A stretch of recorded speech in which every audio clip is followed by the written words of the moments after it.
La situation sécuritaire à l'est de la République démocratique du Congo ne laisse aucun Congolais indifférent.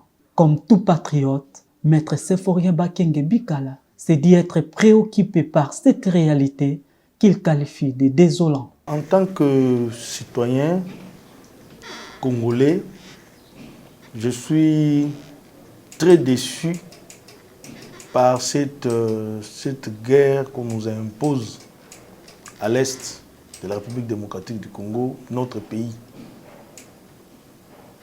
En tout cas, ce qui se passe à l'est nécessite l'implication de nous tous.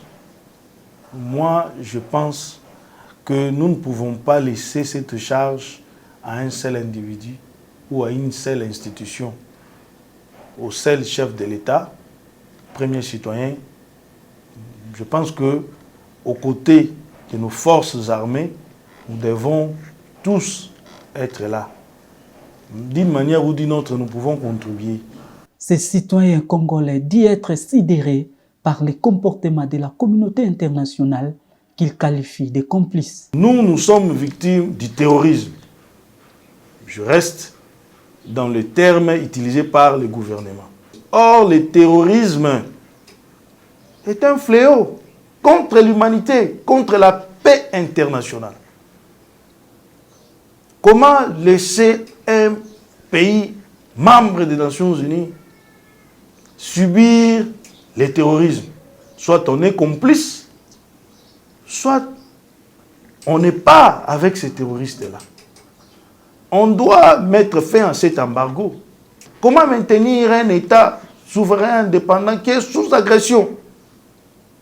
Vous le maintenez sous embargo et en même temps vous dites que vous n'êtes pas pour ces terroristes.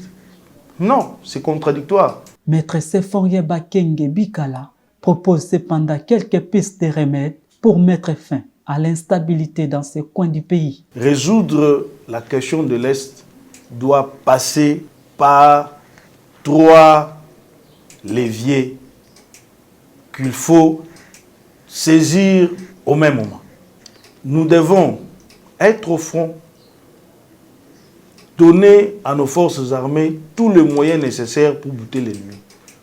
Mais en même temps, nous devons aussi utiliser l'angle diplomatique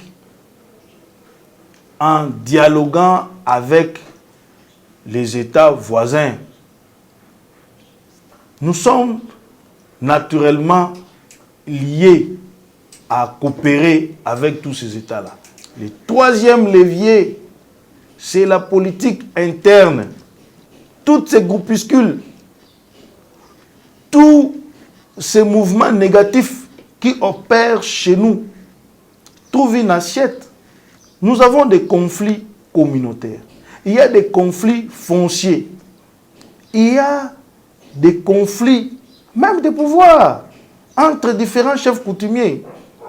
Il y a aussi certains parlementaires, pour utiliser les termes du président de l'Assemblée nationale, qui n'est pas n'importe qui. Donc, il savait ce qu'il disait.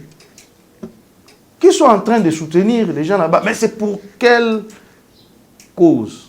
Moi, je crois qu'il n'y a aucune raison pour vendre son pays. Ceux qui nous gouvernent doivent, à une certaine mesure, prendre langue avec les fils et filles du pays qui sont peut-être déçus ou qui ont certaines revendications.